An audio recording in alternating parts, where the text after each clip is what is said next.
Je voudrais, en préambule, vous rappeler que la raison d'être d'En Marche est la refondation de notre vie politique au service de la transformation de notre pays. Le premier acte de cette refondation s'est achevé dimanche 7 mai par l'élection d'Emmanuel Macron à la présidence de la République.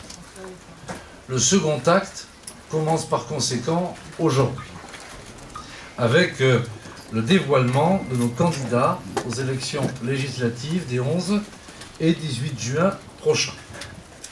Nous avons en effet l'objectif de bâtir une majorité de changement et donc d'obtenir pour le groupe parlementaire La République En Marche une majorité absolue à l'Assemblée nationale.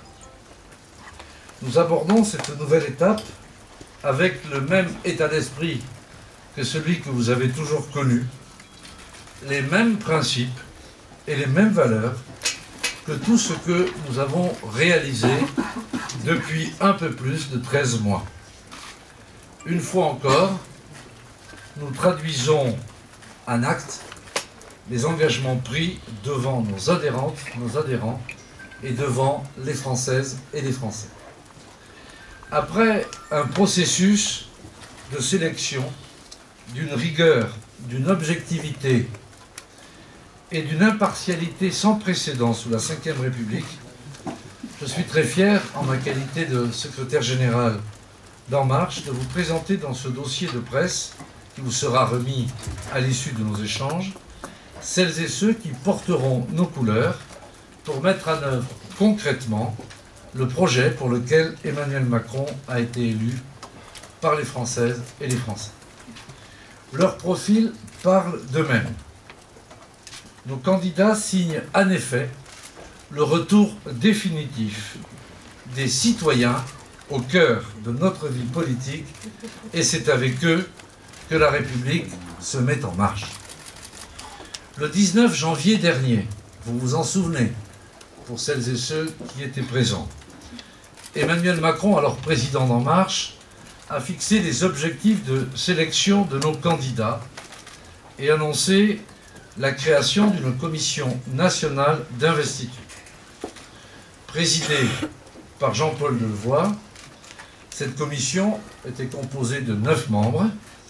Catherine Barbaroux, présidente de notre mouvement, Jean-Marc Borrello, Christine de Vérac, Anne-Emery Dumas, Jean Launay, Audrey Manuby, Cédric O, Agnès Pannier-Runacher, François Patria, Margot Pêche et Marlène Schiappa.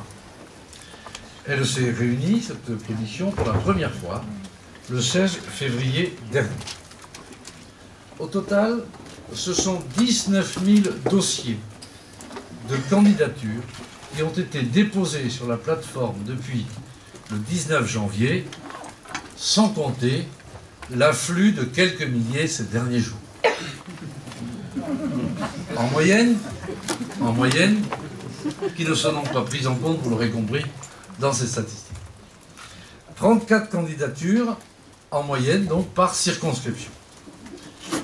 71% de dossiers masculins et 29% de dossiers féminins. Sur le processus de sélection, vous imaginez le travail de titan. Les équipes dédiées à la préparation des élections législatives ont procédé à une présélection sur la base de critères objectifs. Curriculum vitae, disponibilité réelle pour mener campagne, ceci afin de préparer dans les meilleures conditions les réunions de la Commission nationale d'investiture qui ont duré au total plus de 250 heures en 3 mois.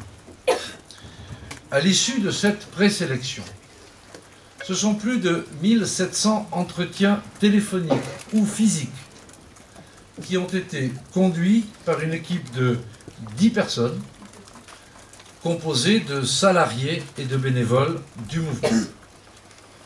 La commission, sur la base de ces entretiens, des dossiers qui ont été constitués et ainsi enrichis, également enrichis des remontées de terrain en lien avec les responsables locaux d'En Marche, a établi une liste respectant les 5 critères définis par Emmanuel Macron: le renouvellement, la parité réelle, la probité, le pluralisme politique et la cohérence, c'est-à-dire l'engagement à soutenir la concrétisation du contrat avec la nation qu'a porté le président élu. Sur le renouvellement,